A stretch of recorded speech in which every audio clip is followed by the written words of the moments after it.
Hi everyone, Miles here, the golf professional at Southwick Park Golf Club. This week I just wanted to bombard you with little tiny tips. And maybe there's one or two or three of these things that you'll take away and think, yeah, that was good, I'm going to think about that a little bit. So let's start with equipment. And you think, I'm going to surprise you and start with your choice of footwear. Now, not your choice of footwear in terms of the style, but how much money you decide to spend. So if you decide to spend the least amount of money and go to your local sports shop on the high street and buy some cheapies, then I think if you're walking down a fairway and think, oh, these pinch a bit, or I've spent the last 3 or 4 holes with soaking wet feet, you're unnecessarily distracted just by a simple thing to cure. So I think a decent pair of golf shoes is a must for most golfers, even if you don't want to spend that much money. It's a good thing to do. Secondly is your glove. Something, you know, people come into the shop and they say, can I have a medium glove, put it on, leave. Try on loads. Try and find a real friend. When you put your hand in that Under Armour glove and it feels beautiful, and yeah, I'm going to buy a few of those and stick to that glove. And every time you put it on, it's another no distraction thing that feels great. So could be the cheapest all-weather glove, could be an expensive premium leather glove, but I think that's the thing to, if I put my hand in my bag, I'm going to pull out 2 or 3 gloves that are exactly the same. It's just, I'm trying to get rid of as many variables in your golf as possible. So onto equipment a little bit. It's a minefield equipment, and this isn't all about spending a lot of money to get the right sort of game, but it's definitely getting some stuff that doesn't hurt you. So drivers particularly, you find people playing with way too lofted a driver. They haven't really given it much thought, and they've gone and bought a whatever 9-10 degree driver, and they really need much more loft to give them a decent shot. The other thing that always interests me is, do you all understand what's written on your golf shaft? I mean, it might be fancy graphics, but somewhere in there is the weight and the flex of this shaft. So this is a 75 gram stiff shaft. That's what I need, roughly. What you need, I pulled out a guy's club this week. He had an X-Flex driver and an A-Flex 5-wood. He said, I love the 5-wood. I thought, I'm not surprised, because this X-Flex fairway wood is probably in about less than 1% of all golfers that play. You have got to be relatively elite level, incredible club head speed. So you should understand a little bit what your club head speed is and what sort of shaft flex you need. So don't have a huge variety of shaft flexes in your bag. That's going to really mix up tempo, and yeah, it's just not the right thing to do. So understand what that says and maybe do something about it. And if you've had a club for a long time, the other thing is, if it says nothing on there and it's a blank sort of shaft, if you hold the grip end and push the other end hard and it doesn't move very much, that means it's got some plenty of torque in it. That means it'll be okay. If you can hold the grip end, twist the head till 2 o'clock, get rid of that one because it's no good. I'm not going to dwell too much on equipment because there's a lot to take in if you want to get something really good. But 2 more things. If you've got a 4 or 5 iron and you don't use it because it's just too difficult to use, get rid of it, swap it in for an extra wedge, a hybrid or a high lofted fairway wood. You'll use it far more. Lastly, the putter. Now, if you've enjoyed your putter and it's suddenly gone stone cold and it's not working properly, do 2 things. If it's 35 inches long, cut it down by at least 1 inch. You can cut it down more to give yourself much more control. And if it's got a small grip on, try something completely different. Try a fat grip, a big jumbo grip. It will completely change how that putter feels before you go and feel like you need to swap it out.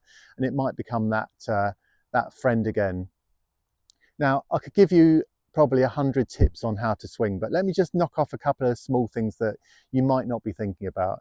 Firstly, when you hold this club in your hand, obviously I want you to the most neutral grip you can, but just want to do 2 things for me, even if you haven't got it on how I want it to.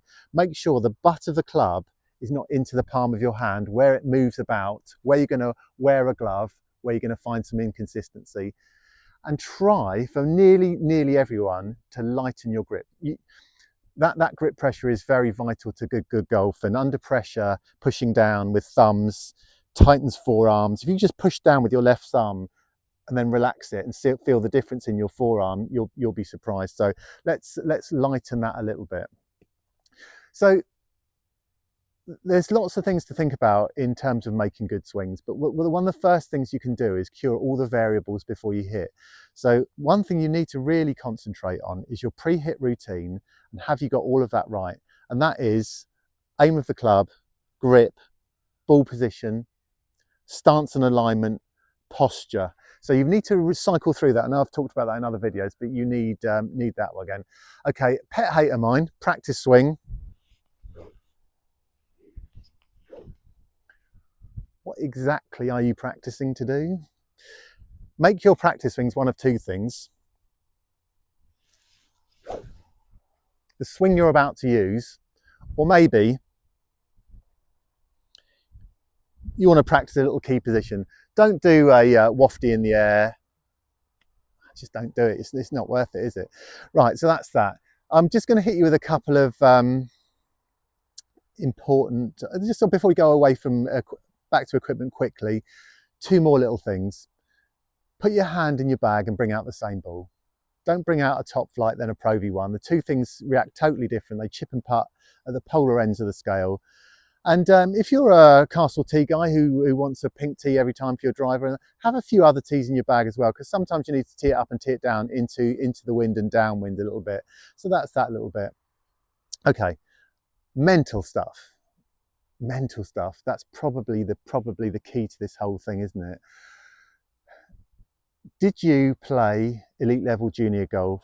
Did you go on to play youth golf, break your course record, probably achieve a plus handicap before you're 18, went on to take a scholarship in the States, had incredible coaching, great equipment, went onto the tour and did well? It's no one, isn't it? So I think even if you reached all those things, you don't necessarily get on the tour, because you have to be a mental titan as well. So don't ever try and compare yourself to a tour player. Don't ever think that you can achieve any of those things when you play once a fortnight and don't have much lesson and you've got a bit of a mixture in your set. Have some acceptance around your ability. It is the very first, I think I've told you this story as well, but in PGA training, put your hands up if you want to be a tour player. Everyone with their hands up, get out the room, because you're not good enough. So have some acceptance about your ability. You will enjoy your golf much more. Here's a great thing that I read about the other day. Fantastic this, and I'm going to try and implement it into all sorts of parts of my life. They interviewed and surveyed the top 400 tennis players in the world. So that's down to Federer and Nadal and all those sort of people. And that's the top 400 tennis players. So they are by default incredible tennis players, a bit like tour golfers. And they wanted to see what the difference between the top 40 and the rest of the 400 were. And they boiled it down to one thing. This is great. This is you've got to all put this into your golf and the rest of your life, really. The one thing that they did is every single time they made a mistake, their next thought was a positive one. Isn't that brilliant? I just think it's not much makes me think, wow, that's a game changer for me. So they served a double fault. Their first thought was, no problem, I'm going to serve an ace. And if you start to do that with your golf, and it must be the same for tour players, they must slice one out of bounds and think, no problem, I'm going to make a birdie with my second ball. Or it's got to be, you've missed a 3-foot putt. There's always got to be, and I made a nice stroke even though I missed it. If your first thought is a positive, the whole of the way around the golf course, that's got to be great, isn't it? If you start off on the first and slice one behind a tree and think, no problem, I'm going to chip this out and knock the next one on the green, even if it doesn't happen, if your next thought is a positive one, that's going to be great for your golf, isn't it? So I've chucked a few things at you there, and there's hundreds. I reckon I could do 10 of these about small things that might improve your golf. I've probably lost your attention already. But yeah, I might do this again because I could think of loads more. And if you can just find 1 or 2 little positives out of that to take to your golf, I've helped you a little bit. See you all next week.